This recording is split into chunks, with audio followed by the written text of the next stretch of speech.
वर बाजारातनं आपण थेट म्हणजे सर्वसामान्यांची शेतकऱ्यांची मतं जाणून घेतल्यानंतर थेट मी आलेलो आहे माझ्या शोच्या चौकटीत. आणि एकीकडे आपण बघतोय सत्ताधारी आहेत, दुसरीकडे आहेत विरोधक आहेत, सर्वसामान्य नागरिक आहेत, शेतकरी संघटनेची लोक आहेत. बारामती लोकसभा मतदारसंघाच्या बाबतीत असंच म्हटलं जातंय की हे कौटुंबिक महाभारत आणि त्यामध्ये काका पुतण्यांच्या या सगळ्या लढाईत सगळ्यांचं लक्ष लागलेलं आहे. एकीकडनं आहेत विद्यमान खासदार सुप्रियाताई सुळे, दुसरीकडनं आहेत सुनेत्राताई पवार. त्याच्यामुळे ननंद भावजायांच्या लढतीकडे या दृष्टीने बघितलं जातंय की ही लढत दोघींमध्ये नाहीये, तर ही लढत आहे शरद पवार आणि अजित पवार या दोघांमध्ये. होम ग्राउंडवरती नेमकी कोणाची ताकद टिकून आहे याबद्दलची ही तपासणी असणार आहे ही निवडणूक. थेट मी सुरुवात करतोय सुरुवातीला अजितदादा पवार यांच्या गटापासून. पहिला माझा प्रश्न असेल की का आम्ही तुमच्या उमेदवाराला निवडून दिलं पाहिजे? 40 सेकंद. खऱ्या अर्थाने आमच्या उमेदवाराला का निवडून द्यायचा हा प्रश्न आहे.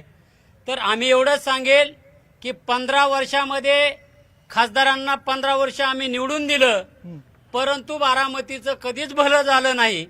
त्याच्यामुळं आता येणाऱ्या काळामध्ये सुनित्रा अजित पवार यांना का निवडून द्यायचं, तर ते येणाऱ्या भविष्य काळामध्ये दादांच्या मार्गदर्शनाखाली आणि केंद्राच्या ताकदीनिशी हा बारामती तालुक्याचा ह्या जिल्ह्याचा विकास कसा होईल हे बघण्यासाठी त्यांना निवडून देणं काळाची गरज आहे.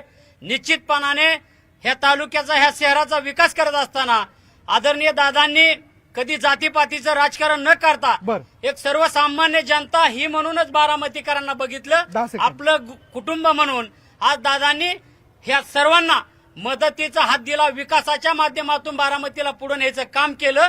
आणि उद्याच्या येणाऱ्या काळामध्ये सुनित्रा वहिनींना निवडून देणं ही काळाची गरज एवढ्यासाठी आहे की उद्याचा केंद्रातला निधी हा विकासासाठी बारामतीसाठी आणू शकतात. ठीक आहे. बारामती लोकसभा मतदारसंघ तसा ऐसपैस मतदारसंघ म्हणून ओळखला जातो. 6 विधानसभा खडकवासलापर्यंत हा पसरलेला आहे, त्यामुळे अर्थात इथल्या उमेदवाराला तिथपर्यंत प्रचारासाठी जावंच लागतं. चला मी येतोय सुप्रियाताई सुळे यांच्या समर्थकांकडे. का आम्ही विद्यमान खासदारांना पुन्हा एकदा निवडून द्यावं, त्यांना संधी द्यावी? 40 सेकंद. गेले 15 वर्ष झालं सुप्रियाताई या भागातून निवडून येतात. 8च महिने झालं अजितदादांनी इकडून तिकडे गेले आणि नवीन त्यांची वाटचाल चालू केली. 8 महिन्यापूर्वी हेच लोक ताईंचा प्रचार करत होते, ताईंचा विकास कामाचं गुणगान गात होते. आज 8 महिन्यातच ही लोक आमच्या विरोधात गेले आणि ताईंच्या विरोधात बोलायला लागले.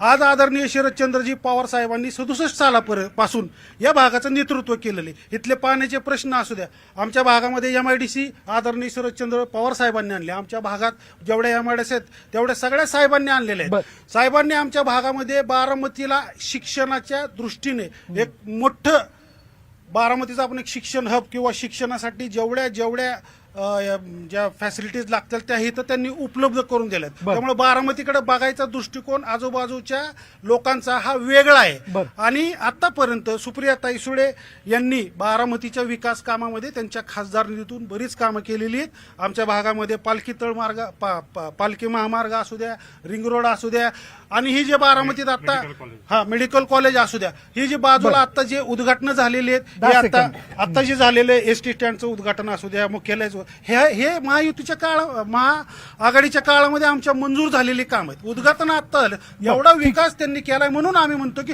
अजून यापेक्षा जास्त विकास करण्यासाठी सर्व जनतेने आदरणीय सुप्रियाताई यांना भरघोस मताने निवडून द्यावं. बरं ठीक आहे, मी येतो तुमच्याकडे येतो. एकीकडे आपण जर पाहिलं तर मोठ्या संख्येने दादांचे समर्थक इथं उपस्थित असल्याचं बघतोय. तुलनेने इथे नाहीये तर असं समजू नये की या बाजूने प्राबल्य कमी आणि या बाजूने प्राबल्य कमी आहे. प्राबल्य दोन्ही बाजूने. आणि अर्थात इथल्या स्थानिक मतदारांमध्ये कोणाला नेमकं मतदान करावं याबद्दलचं देखील एक फार मोठं धर्मसंकट आहे. चला मी शेतकरी संघटनेकडे जातोय, कारण त्यांचा देखील उमेदवार या ठिकाणी उभा आहे. का आम्ही तुमच्या उमेदवाराला निवडून द्यावं? भारत स्वतंत्र होऊन 78 वर्ष झाली, अजूनही पाण्याचे प्रश्न सुटलेले नाहीत, विजेचे प्रश्न सुटलेले नाहीत. सत्ताधारी आणि विरोधक हे वेगवेगळे जरी असले तरी एकाच नाण्याच्या 2 बाजू आहेत. चोर मावस भाऊ अर्ध वाटून खाऊ, असं हे सत्ताधारी आणि विरोधकांचं सूत्र आहे. कालच्याच सभेमध्ये अजित पवार म्हणले की द्रौपदीसारखी परिस्थिती होईल. मुळात ह्या राज्यात म्हणजे मुलींचा जन्म दर का घटला, त्या बापाला आपल्या मुलीला जन्म का देऊ वाटत नाही. त्या मुलीच्या शिक्षणाचा खर्च असेल, लग्नाचा खर्च असेल, साधे लग्नाचे खर्च सुद्धा आमच्या सामान्य लोकांना पेलवत नाहीत. म्हणजे मग ह्यांनी काय विकास केला? तर अजिबात विकास केलेला नाही. जे काय हिरवं दिसतं इथं बारामतीमध्ये, जी काय म्हणजे बारामती म्हणजे फक्त बारामतीच नाही, बाजूचा इंदापूर तालुका घ्या, दौंड तालुका घ्या, ह्या 3-4 तालुक्या तुम्हाला काय म्हणायचं, बारामती म्हणजे विकास म्हणजे बारामती नव्हे? अजिबात नाही. ही सूज आहे फक्त. हाताला एखाद्या ठिकाणी जर गांधणमाशी चावली तर ती सूज आहे, ती काय पैलवानकीची नाही. जर ताकद असेल तर संपूर्ण शहरात असायला पाहिजे. इंदापूर तालुका, दौंड तालुका असेल, पुरंदर असेल, बारामती असेल, त्याचबरोबर खडकवासला असेल, ह्या तालुक्यामध्ये आज शेतकरी आत्महत्या करतोय. त्याचबरोबर कर्जबाजारी शेतकऱ्यांचं प्रमाण वाढलंय, व्यापाऱ्यांचं कर्जबाजारीपणाचं प्रमाण वाढलंय. ह्याला जोखमदार कोण? मुळात ह्या भागामध्ये मोठ्या प्रमाणावर ऊसाचं उत्पादन होतं. 2011 साली आमच्या ऊसाला 2,500 रुपये भाव मिळाला आणि आज 2023-24 आम्ही परत 3,000 रुपये घेतोय. म्हणजे 1980 सालची जर भाव पातळी बघितली तर 3 टन ऊस विकल्यानंतर 1 तोळ घेण्याची आमची ऐपत होती. ऐपत राहिली नाही. म्हणजे ह्यांनी आमच्या लोकसभेत काम काय केलं याकरता तुमचा उमेदवार निवडून द्या. ठीक आहे, चला मी तुमच्याकडे येतो. दादा चला, तरुण अगदी बलवान कार्यकर्ते, आज शंकाच नाही, तुमच्यासारखा कार्यकर्ता कुठल्याही पक्षात असला तर आपल्या उमेदवारासाठी तो झटून प्रचार करेल. पण ह्या सुप्रियांतांसाठी तुम्ही 8 महिन्यापूर्वी प्रचार केला, तेव्हा तर तुम्हाला चाललं, आज का नाही? नाही, हे चुकीचं आहे, हे चुकीचं आहे. जेव्हा सुप्रियाताई पहिल्यांदा उभा राहिले त्यावेळेस अजितदादांनी मी स्वतः उभा आहे म्हणून तुम्ही कार्यकर्ते झटून काम करा हे अजितदादांनी सांगितलं होतं. म्हणून आजपर्यंत आम्ही सुप्रियाताईंना इथं प्रचाराला फिरून दिलं नाही, कुठल्या मंडळात जाऊन दिलं नाही, कुठल्या चौकात जाऊन दिलं, कुठल्या गल्लीत जाऊन दिलं नाही. पूर्ण भाग हा खांद्यावर अजितदादांनी घेऊन सुप्रियाताईंना 3 टर्म निवडून दिलेला आहे. शेवटची सभा शरद पवार साहेबांनी घ्यायची, शेवटची सभा सुप्रियाताईंनी घ्यायची. ही सभा घेऊन अजितदादांनी त्यांना निवडून आणून दिले. परंतु आता जी निवडणूक आहे ती अजितदादांनी स्वतःचा उमेदवार म्हणजे सुनीत्रावहिनी पवार उभे केलेले आहेत आणि ती खांद्यावर जबाबदारी आम्ही सर्वसामान्य कार्यकर्त्यांनी घेतली आहे. तालुक्यातील आमदार असू द्या, दुसऱ्या तालुक्यातील आमदार असू द्या, सगळे तालुक्यातील स्ट्रॉंग नेते हे अजितदादांच्या पाठीशी आहेत आणि अजितदादांच्या पाठीशी स्ट्रॉंग नेते नसून शेतकरी असू द्या, कामगार वर्ग असू द्या, जनता असू द्या, ही सर्व जनता, युवक वर्ग अजितदादांच्या पाठीशी आहे. त्यांनी उत्तर दिलेलं आहे की ह्या तालुक्यात त्या तालुक्यात काय. बारामतीचे आमदार अजितदादा आहेत, इंदापूरचे आमदार वेगळे आहेत, पुरंदरचे आमदार वेगळे आहेत. परंतु खासदारचं काम असतं, ह्या आमदारांनी आपल्याला मदत केलेली आहे, वोट बँक दिलेली आहे, त्यांची संबंध मत केला पाहिजेत. त्यांच्याकडून काही कामं अडचणी राहिलेत त्या केल्या पाहिजेत. रस्त्याचं काम सांगितलं पालखी मार्गाचं गडकरी साहेबांनी केलेलं आहे. दादा खासदारही आहेत, ते उपमुख्यमंत्री पण आहेत. येस, मुख्यमंत्री बी आहेत. दोन्ही बाजूच्या कामाचा, जनतेच्या मनातले मुख्यमंत्री पण आहेत. त्या कामाचा पाठपुरावा ते करू कामाचा शकले. पाठपुरावा करू शकले. बारामती खूप सुंदर दिसतं, सुंदर दिसतेच. गडक वाचल्यापर्यंत दिसत नाही, खडक वाचल्यापर्यंत दिसत नाहीये. आमदारांनी तिथं काम केलं पाहिजे. खासदारांनी तिथं आमदारांसंग युती करून किंवा कसल्याही गोष्टीचं संमत करून तिथला निधी काय पाहिजेत, कुठल्या गोष्टी पाहिजेत सांगाव. खडक वाचल्यामध्ये काय त्यांनी निधी दिला? बर रेटून काम करून घेण्याची जबाबदारी दादांची नाही का मतदारसंघाच्या विषयाला घेऊन? भलेही तिकडे त्यांचे आमदार नसू देत, संबंध सगळ्याशी चांगले आहेत ना दादांचे. विधानसभा वाईज विचार करत असताना तो विकास पूर्णपणे झालेला आहे. काही ठिकाणी जर राहिलेला 100% झाला. आता सगळ्यात महत्वाचं दादांनी हा निर्णय का घेतला, ह्या बारामतीच्या विकासाकरता आणि बारामतीचा जो विकास थांबू नये याकरताचा निर्णय घेतलेला आहे. दोन्ही राज्य, केंद्राचं आणि राज्याचं 2 डबल इंजिन जर ह्या सरकारला मिळालं आणि अनेक वेळा दादांनी सुद्धा आपल्या नेतृत्वाला समजून, कालच दादांनी ज्यावेळेस मिटिंग केली त्यावेळेस आपल्या नेतृत्वाला समजून सांगायचा प्रयत्न केला की आपल्याला आज जे विश्व नेते आहेत ज्यांनी आपल्या जगामध्ये विजयाचा झेंडा वाचला असे नरेंद्रजी मोदींच्या नेतृत्वाखाली 400 पारचा जो झेंडा आहे नेते हेच दादा सभागृहात बसून विरोधी बाकावर असताना मोदींवर टीका करत होते. राजकारणात कुणी कुणाचा शत्रू आणि कुणी कुणाचा मित्र नसतो कायमचा. हे बदल होत असतात, हे लक्षात घ्या. हे बदल होत असतात. काल दादांना चांगले म्हणणारे आज वाईट म्हणतात. काल दादा हे विकास पुरुष म्हणणारे पलीकडचे लोक आज त्यांना शिव्या घालायला किंवा त्यांच्या विरुद्ध बोलायला. ठीक आहे, मी तुमच्याकडे येणार, मी उत्तर घेणार. हा बोला काका. दादाला कोणीही शिव्या दिलेल्या नाहीत. एक आणि हे जे आता राजकारण नणंद भाऊजत चाललंय ते अत्यंत चुकीचं चाललेलं आहे. आमचा विरोध आहे तो नरेंद्र मोदीला आहे. मोदी लोकशाहीकडून हुकुमशाहीकडे चाललेला आहे. त्याचा जर मार्ग अडवायचा असेल तर आपण सर्वांनी आघाडी केलेली आम्ही आणि त्याचा मार्ग अडवणार आहे. बरं ठीक आहे चला. उबाटा गटाकडनं देखील एक कार्यकर्ते इथं आलेत, बोला. 2014 आणि 2019ला आपण आजचे दिनची अपेक्षा ठेवली. मोदीजींकडून एवढी अपेक्षा होती की राम मंदिरानंतर राम राज्य येईल असं वाटलं होतं. मात्र या सरकारमध्ये बळीराजा सुखी आहे का? रोजगारांना रोजगार आहे का? सर्वसामान्य माणूस आनंदी आहे का? मणिपूर सारख्या महिला सुरक्षित आहेत का? आणि म्हणून आम्हाला सुप्रियाताईंना खासदार म्हणून पाठवायचं आहे. या सगळ्या गोष्टी मान्य शरदचंद्रजी पवार, बळीराजा सुखी व्हावा, बेरोजगारांना रोजगार मिळावा, सर्वसामान्य सुखी व्हावा यासाठी सुप्रिया सुळेंनाच बारामती लोकसभा मतदारसंघामध्ये देशाचं प्रतिनिधित्व करण्यासाठी संधी मिळावी. बर ठीक आहे. मी पुढला प्रश्न घेतोय. पुढल्या प्रश्नाला तुम्ही मजबूत काउंटर करायचंय. बघा, मला विद्यमान खासदारांनी केलेली 5 कामं सांगा. आता पालखी महामार्ग आहे आमच्या इथं. खासदारांचा नाही, खासदार निधीतूनच मेडिकल कॉलेजला खासदार निधी. आमच्या भागामध्ये आता जी उद्घाटन सगळी झालेलीत ना, ही महाविकास आघाडीच्या काय वेळेस मंजूर झालेली, त्यांची आता ह्यांनी उद्घाटन केलेली. आमच्या भागामध्ये बऱ्यापैकी पाण्याचा प्रश्न असू द्या किंवा 23 गावांचा पाण्याचा प्रश्न सुटला. 23 गावांचा खूप जुना आहे आणि तो प्रयत्न चालू आहे त्यांचा. आज पाऊसच झालेला नाही साहेब. आमच्या आजूबाजूला धरणं आटलेली आहेत. बघा, ही वस्तुस्थिती सगळी. मी अजित दादांच्या बाबतीत त्यांना मी उलट प्रश्न विचारला. मला सांगा उगाचच मिळतं का पुरस्कार? शरद पवार साहेब इथून खासदार होते की नाही? मग का 23 गावांचा? ऐका ना माऊली, तुमची ऊर्जा आहे, तुम्ही राखून ठेवा. मी येतो तुमच्याकडे, मी येतो. मला असं म्हणायचंय, 23 गावांच्या पाण्याचा प्रश्न हा पवार साहेब कृषी मंत्री असताना पासूनचा आहे. तो त्या का सुटला नाही? भागामध्ये ऐका, त्या दुष्काळी भाग आहे तो. त्या भागामध्ये पाणी नेण्याचं आज सुद्धा, आता परवा दिवशी सुद्धा साहेबांनी त्या भागामध्ये आश्वासन दिलेले की येणाऱ्या काळामध्ये तो प्रश्न सोडवण्यात येणार आहे. बरं ठीक आहे ना. काउंटर करा ना. हा त्यांनी मी तुमच्याकडे पण येतो. 5 कामं सांगितली, बरोबर? हा, तुम्ही अग्री आहात, तुम्हाला पटतंय, सहमत आहात? आम्हाला तुम्ही जी 5 कामं सुप्रियाताईंनी त्या विरोधी पक्षाच्या कार्यकर्त्यांना विचारली, त्यातलं एक काम सांगू शकत नाहीत, कारण त्यांनी 15 वर्षात एकही काम केलेलं नाही. विषय असा की ही पालखी मार्ग जे सांगतात, तो पालखी मार्ग गडकरी साहेब कुठल्या पक्षाचे? भाजपचे. सत्ता कोणाचे? मोदी साहेबांची. आणि मग तुम्ही कुठल्या बेसवर सांगता? अहो, तुम्ही कुठल्या बेस?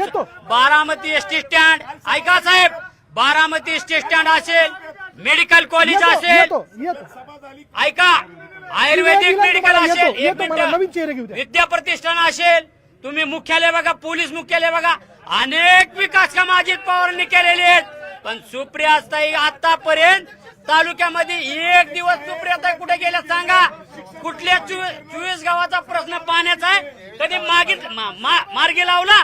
केंद्रात जाऊन बसल्या की 23 गावात पाणी नाही, माझ्या मतदार बांधवांना पाणी द्या, ही कधी बोलल्या नाहीत. पण काय बोलल्या की फक्त पुरस्कार आम्हाला बी मिळतो, खासगी संस्था देतात की. बरं ठीक आहे. आजही पवार साहेब तुमच्यासाठी श्रद्धेत? सगळ्यांसाठी श्रद्धे आहेत ना?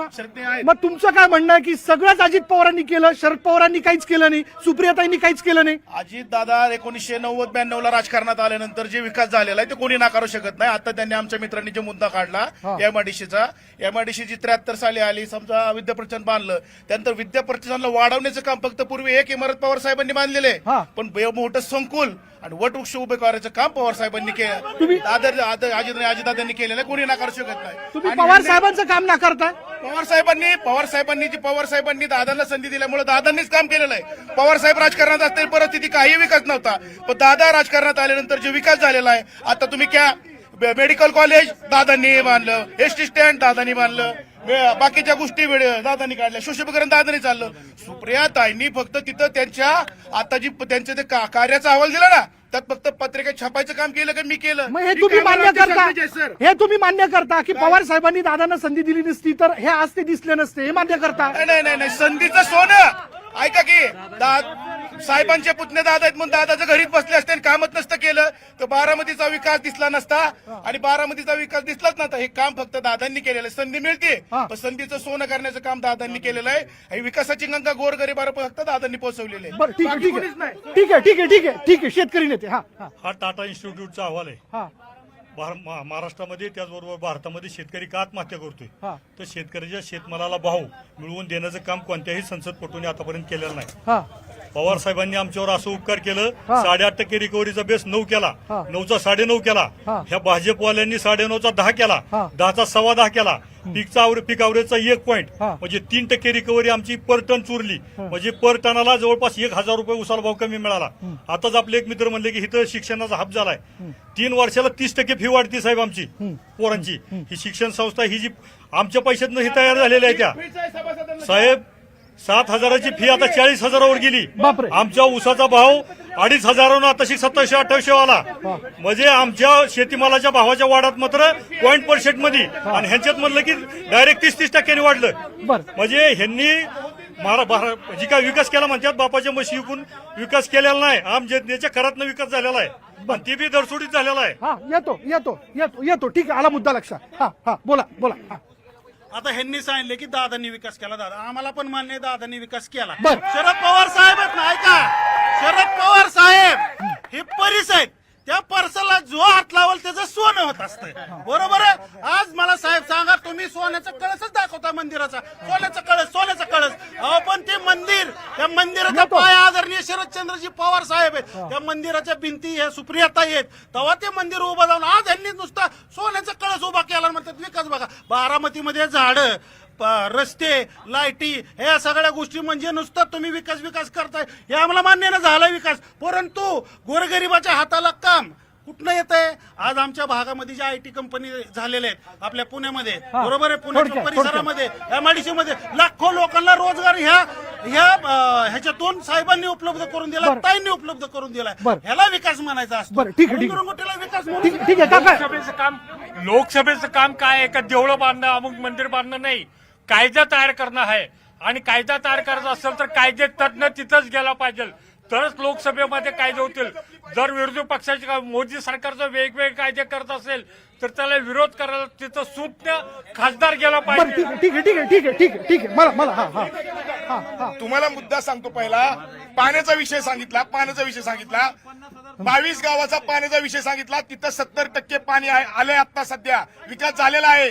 काही ठिकाणी पाणी नाही, 100% पाणी देण्याचा प्रयत्न अजितदादा करत आहे. दुसरी गोष्ट विद्यापीठ, बरं, पाणी आता पोहोचलं तिथे, यस, का न पोहोचण्याला कोण जबाबदार? न पोहोचलेला कोण जबाबदार? 4 वेळा मुख्यमंत्री झाले शरद पवार साहेब. कालची सुप्यातली सभा बघितली का तुम्ही? सुप्यातली लोक काय म्हणत होते? 4 वेळा मुख्यमंत्री शरद पवार साहेब झाले, दरवेळेस यायचे भाषण टुकून जायचे, फसवलं आम्हाला. चंद्रावरून पाणी आणलं असतं.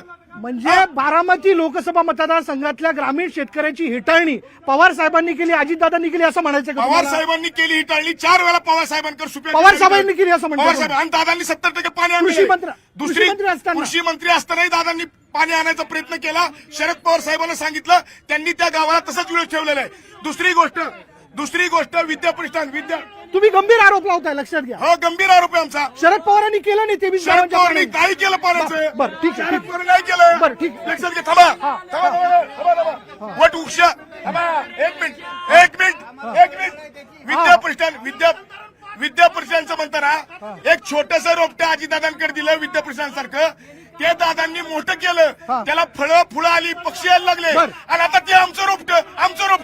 अहो, दादांनी कंपन्या ज्या होत्या त्या कंपन्या व्यवस्थित केल्या, तिथं गुंडागर्दी चालत नाही. ह्या कंपन्या साबित ठेवल्या. शरद पवार साहेबांनी, सुप्रियाताईंनी कुठली एखादी कंपनी आणली, कुठं रोजगार दिलाय? ही विद्याप्रतिष्ठान. एक लक्षात घ्या, कंपनीमध्ये काय चालतंय काय नाही, ह्या सगळ्या गोष्टीवर बांधील करून अजितदादांच्या कंपन्या साबित ठेवलेल्या आहेत. नवीन कंपनी कुठं आणली? बरं, ठीक आहे.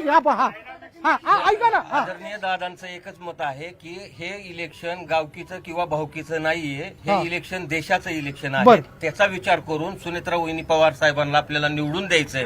आणि दुसरा मुद्दा की बारामतीच्या विकासाच्या मुद्द्यावर आम्ही मत मागतोय. दुसरी गोष्ट विद्याप्रतिष्ठानला सर्वात आधी शाळा काढायला पवार साहेबांनी नको म्हटले होते.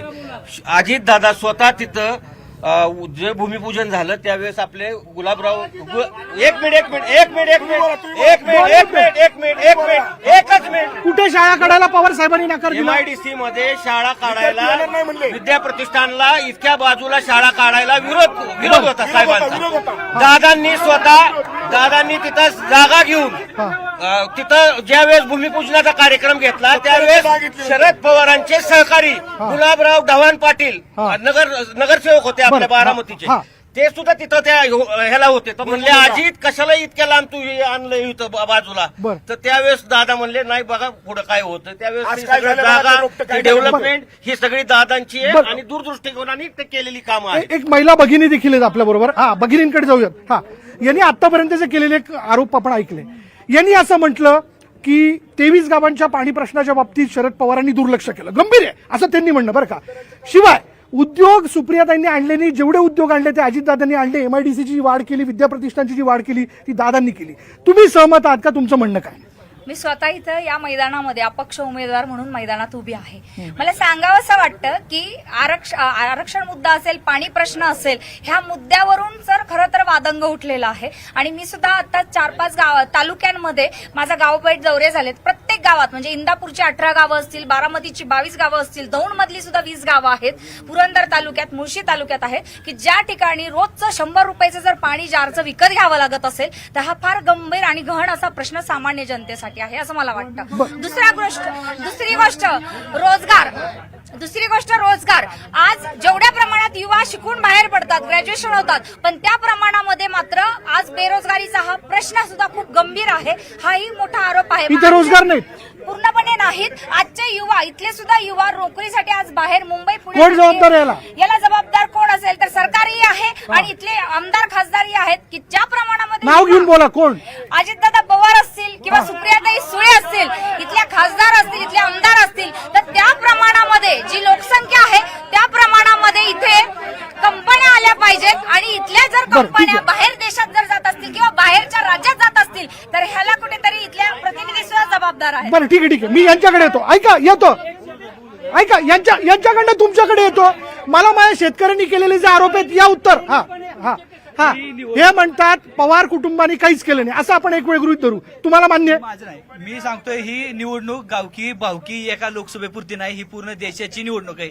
या देशाच्या निवडणूकमध्ये युवकांनी सहभाग घेतलेला आहे. कारण की जे 2014 साली आजचे दिनच्या नावाखाली नरेंद्र मोदी सत्तेत आले, 2014 साली हेच ग्राउंड होतं जिथे देवेंद्र फडणवीस आले आणि त्यांनी एक धनगर समाजाला आश्वासन दिलं होतं. पहिल्या कॅबिनेटमध्ये धनगर समाजाचा प्रश्न मार्गी मी लावतो, मला सत्ता द्या. 2014ला त्यांना सत्ता दिली, फक्त धनगर समाजाच्या तोंडाला पानं पुसण्याची कामं केली. 2 कोटी युवकांना दरवर्षी नरेंद्र मोदी सरकार रोजगार देणार होतं, पण ती कुठली अंमलबजावणी झाली नाही. नरेंद्र मोदी सरकार काय म्हणले की मी सरकारमध्ये आल्यानंतर पहिला गोष्ट की काळा पैसा भारतात आणणार, प्रत्येक लोकांच्या घरात मी 15-15 खात्यावर टाकणार. काय केलं? त्या स्मृती इराणी 420 रुपयाचा गॅस थोडा 30 रुपयाने वाढला तर त्या रस्त्या उतरायच्या. आता त्या मंत्री होत्या 14 पासून, त्या कुठे गेल्या? आता 1100 गेला गॅस. महिलांची घडं कोण मोडली? ह्याला जबाबदार कोण? त्यासाठी देशातलं नरेंद्र मोदी सरकार हटवलं पाहिजे. बरं ठीक. मंडळी बघा, बारामती आणि खडकवासलापर्यंत पसरलेला हा सगळा मतदारसंघ. आता एका युवक कार्यकर्त्यांनी असा आरोप केला की पवार साहेबांनी काही गोष्टी करण्यासाठी म्हणून खोडा घातला किंवा तिला नकार दिला, ते अजितदादांनी पुढे नेलं. काही वेळेला या गोष्टींना किती लोक सहमत असू शकतात याबद्दल मोठा वादविवाद आहे. पण मला तुम्हाला विचारायचं आहे, यांनी जो आरोप केला 23 गावांच्या संदर्भातला, पाणी देण्याच्या संदर्भातला किंवा पाणी पोहोचवण्याच्या संदर्भातला, त्या बाबतीत शरद पवार साहेबांनी खरंच दुर्लक्ष केलं का? यात तथ्य आहे का? अजित सुप्रियाताईंनी उद्योग आणण्याच्या बाबतीत काहीच काम केलं नाही, यात तथ्य आहे का? अहो, MIDCची स्थापना कधी झाली, विद्याप्रतिष्ठानची स्थापना कधी झाली, त्यावेळेस आदरणीय अजितदादा पवार साहेब राजकारणात सुद्धा नव्हते. हे आता बर का, हे आता 8 महिन्यात तिकडे गेले तर आमच्या विरोधात बोलायला लागलेत काय? आता 8 महिन्यातले ह्यांचं काय काम केलं, ह्यांनी काय केलं, ह्यांनी हे सांगावं. आता मी तुम्हाला बरं का साहेब खरंच वस्तुस्थिती सांगतो की असं होतं पूर्वी की ज्यावेळेस आम्ही दोन्ही एकत्र होतो त्यावेळेस ताईंना ही केंद्राची जबाबदारी दिली होती. दिल्लीतले सगळे निधी आणणे, दिल्लीतले सगळे विकास कामं मंजूर करून खाली आणणे आणि ती पूर्ण करण्याची जबाबदारी खाली फ्लोअरला अजितदादा पवार साहेब करत होते. त्याच्यामुळं हा आमच्या पक्षाला आता सगळ्यात मोठा आमचं दुर्दैव आहे की त्या ठिकाणी आम्ही गाफील राहिलो आणि त्याच्या आम्ही आज फळं बघतो. बरं ठीक आहे. येतो का तुमच्याकडे? मुळात सिंचन प्रकल्प राबवणे हे राज्य सरकारची जबाबदारी. बरं. त्याच्यापासून अजित पवार 20-30 वर्षापासून दूर, म्हणजे दरवेळेस जिरायती भागावर अन्याय करायचाच, जाणून बुजून अन्याय करायचा. आणि यांचा 400 पारचा जो आकडा आहे, तर यांना राज ठाकरेंचा, शरद पवारांचा, उद्धव ठाकरेंचा पक्ष का फोडू वाटला, हा माझा प्रश्न आहे. 400 पार, 413 पैकी 400 जागा यांना निवडायच्यात, यांना राज ठाकरेंचा पक्ष सुद्धा पुरला नाही. हे कुठल्या आधारावर 400 पार करणार आहेत? हा माझा प्रश्न. ठीक आहे. ऐका. त्यांनी असं म्हणलं. ऐका. येतो. ऐका ना, त्यांनी म्हणलं पवार साहेबांनी सुप्रियाताईंनी निधी आणला, त्या निधीच्या बळावरती राज्यातली कामं इम्प्लिमेंट करण्याचं किंवा मतदारसंघातली कामं वाढवण्याच्या संदर्भातली जबाबदारी दादांकडे होती. यांनी खरंच निधी आणला का? नाही, ऐका, निधी आणला ही फक्त अजितदादांनीच निधी आणला. गेल्या 4 पिढ्या आमच्या दुष्काळात गेलेल्या, मी दुष्काळ भागाचा कार्यकर्ता आहे. 23 गावांच्या पाण्याची प्रश्नाची तळमळ मला आहे आणि त्या ठिकाणी मी काम केलेलं आहे. पवार साहेबांना पवार नव्हती. साहेबांनी आमच्या 4 पिढ्या वाया घालवल्या. तुम्ही म्हणता असं? हा, आम्ही म्हणतो असं. तुम्ही म्हणता? आम्ही म्हणतो. तुम्ही प्रचार केला नाही, त्यांचा? नाही, प्रचार केलेला नाही. आमच्या पिढ्या 4 गेलेल्या आहे. कारण ज्या वेळेस दादा कर्तृत्वान तिथं आले, दादा मुख्यमंत्री उपमुख्यमंत्री म्हणून आले, तेव्हापासून जानाई शिरसाई आसन, पुरंदर उपसा आसन ह्या योजना चांगल्या पद्धतीने कार्यान्वित झालेल्या आहेत. आणि आज आमच्या भागात ऊसाची पिकं आहेत. कोण म्हणतं 23 गावाचा विकास झाला नाही? तुम्ही म्हणताय दादांच्या- शरद पवारांनी 3 पिढ्या बर्बाद केला पाण्याच्या हा, मुद्द्याला केल्या, घेऊन, केल्या. तरी तुम्ही राष्ट्रवादीत आहात. नाही, राष्ट्रवादी दादांच्या बरोबर आहे आम्ही. दादांच्या बरोबर? पवार साहेबांच्या बरोबर नाही. यापूर्वी नव्हतात पवार नाही, पवार साहेबांबरोबर? साहेबांच्या बरोबर. 8 महिन्यापूर्वी आम्ही नव्हता. दादांच्या बरोबरच आहे. 8 महिन्यापूर्वी वहिनीपासून आम्ही दादांच्या बरोबरच आहोत आणि दादांच्या बरोबरच राहणार आहे. कारण कर्तृत्वान पुरुषाच्या बरोबर राहणे हे आम्हाला विकासाच्या दृष्टीने महत्वाचं आहे. आणि त्यांच्याच पाठीमागे राहणार. हे खूप थेट बोलणं होतंय, थेट बोलणं होतं. हा, बोला. हा. आता त्यांनी सांगितलं शेतकऱ्यांना आता 250 रुपये मोदी सरकारने एफआरपी वाढवली. दुसरी गोष्ट 1.5 लाख रुपये अजितदादांनी कर्जमाफी केली. शेतकऱ्यांना 0% व्याजदराने देणारी पुणे जिल्हा बँक ही 1 नंबर महाराष्ट्रात चालली. परत तुम्हाला सांगतो, ज्यांनी रेग्युलर कर्ज भरलंय त्यांना पर अनुदान म्हणून 50,000 रुपये अजितदादांनी दिलेत. आणि तुम्हाला सांगतो ह्या तुतारीची इथं बघा तुम्ही, इथं कॅमेरा लावा, एक माणूस आहे यांचा अख्ख्या बारामतीत बोलण्यासाठी. सुप्रियाताईंकडे एक माणूस आहे इथं तुतारीचा बोलण्यासाठी. ताईंनी जर 118 गाव आहेत बारामती तालुक्यात, जर प्रत्येक गावातला एक माणूस जर ओळखला तर मी